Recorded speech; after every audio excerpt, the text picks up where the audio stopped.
زبردستی اسلام قبول کرا ہے اپنی مرضی؟ نہیں زبردستی میں خود سے لے کر آئی ہوں. نہیں پہلے جب آپ نے اسلام قبول کیا مرضی سے کیا؟ نہیں زبردستی. شادی آپ نے کون سی عدالت میں کی؟ Karachi city court. اچھا، تو آپ کی جدائی کیسے ہوئی، کس حساب سے ہوئی؟ جدائی بس دھوکے سے ہو گئی. اس کے بھائی نے ہمیں کہا میڑ چلو اپنے شہر، وہاں پہ ہندو پہچان کا فیصلہ ہے، وہاں تم کہو کہ میں اپنے ہسبینڈ کے ساتھ رہنا چاہتی ہوں. جب میں نیچے اتری فلیٹ سے تو میرے سب گھر والے باہر کھڑے تھے، اس میں مسلم بھی تھے. پھر مجھے اپنے گھر والوں کے حوالے کر دیا گیا. مطلب آپ کو زبردستی وہاں سے اغوا کیا؟ جی جی. اچھا، اتنے سال آپ کہاں پہ قید رہیں؟ کیا میں ہے اپنے گھر پہ ہی رہی. والدین کے ماں گھر باپ ساتھ، جی. پہ؟ اچھا، وہاں پہ کوئی آپ کو ٹارچر یا کوئی؟ بس یہی تھا کہ اس سے رابطہ نہیں رکھو، فون پہ بات نہیں کرو، ملنے نہیں جاؤ، اور میرا رابطہ اس کے ساتھ تھا. اچھا، ان 6 سالوں میں آپ کے والدین نے کہیں شادی کا کوئی؟ نہیں، اس نے بہت ہی کہا شادی کرو کرو، پر سمجھ گئے تھے ہمیں سے زور زبردستی کریں گے تو یہ پھر سے چلی جائے گی. اچھا بہن، جب آپ 6 سال ان کے پاس رہی تو اس دورانیے میں انہوں نے آپ کو کہیں کسی اور جگہ رکھا ہو یا کسی اور آپ کی ہندوؤں کے دربار پہ لے گئے ہو، کوئی ایسا مسئلہ آیا آپ کے پاس؟ نہیں شروع میں آیا جب ہم لڑکی ہے نا یہاں جی سے، جی، وہاں پر وہاں سے آپ کو لے کے آئے یہاں پر. کتنے دن یہاں پہ تھیں آپ؟ ہم 8 دن تھے، سب 8 یہاں دن. پر ساتھ ہے، میری پوری فیملی. جی، تو جب یہاں آپ کو لایا گیا تو آپ کے ذہن کو کیا تاثر دیا گیا یہاں آ کے؟ بس میں یہاں آئی تو بس بہت پریشان تھی، کسی سے بھی رابطہ نہیں تھا، اس نے مجھے کچھ بھی نہیں کہا.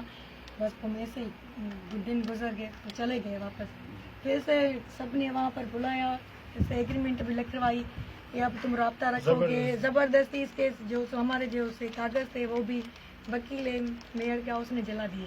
پھر اس سے ایگریمنٹ لکھوائی کہ جب آپ رابطہ کرو گے یا کچھ بھی کرو گے تو پھر جو بھی ڈنڈ ہے وہ رکھ جائے گا. پھر مجھے ڈرایا دھمکایا کہ اب رابطہ نہیں رکھنا، پر ڈنڈ پڑے گا، ہم کہاں سے پیسے دیں گے. مجھے کہا کہ اس کے بھائی نے رکھا ہے ڈنڈ، اس کو کہا کہ اس کے گھر والے نے رکھا ہے. یعنی آپ کو ڈبل مینڈیٹ ہاں کیا جی. گیا. اس اب کا کیا بھائی سمجھتے ہیں؟ ابھی آپ اپنے آپ کو محفوظ سمجھتی ہیں؟ جی جہاں پر میں اسلام قبول کرنے کے بعد جب آپ کے والدین لے گئے تو آپ نے اسلامک ایجوکیشن جاری رکھی، عبادات جی جی اسلامک؟ میں عبادت کرتی ہوں، میرے گھر پہ قرآن شریف کو پڑھا ہے. اچھا، آپ نے شادی سے پہلے آپ نے قرآن پاک پڑھا تھا یا جب آپ نہیں کو پہلے ہی ہمارے گھر پر نکاح سے پہلے آپ نے قرآن پاک پڑھا تھا؟ اب آپ کیا اپیل کرنا چاہیں گے؟ بس یہی کہنا چاہتا ہوں ماں باپ سے کہ مجھے تنگ نہ کرے. میں خوش ہوں، میں پہلے بھی نکل گئی، بہت کنواری بھی تھی، اب چھوڑ دیں بس. میں ابھی خوش ہوں جب آپ خوشی سے اس سے ملی، یہاں آنے کا مقصد کیا ہے آپ کا؟ یہاں آنے کا مقصد ہے ہم محفوظ ہیں.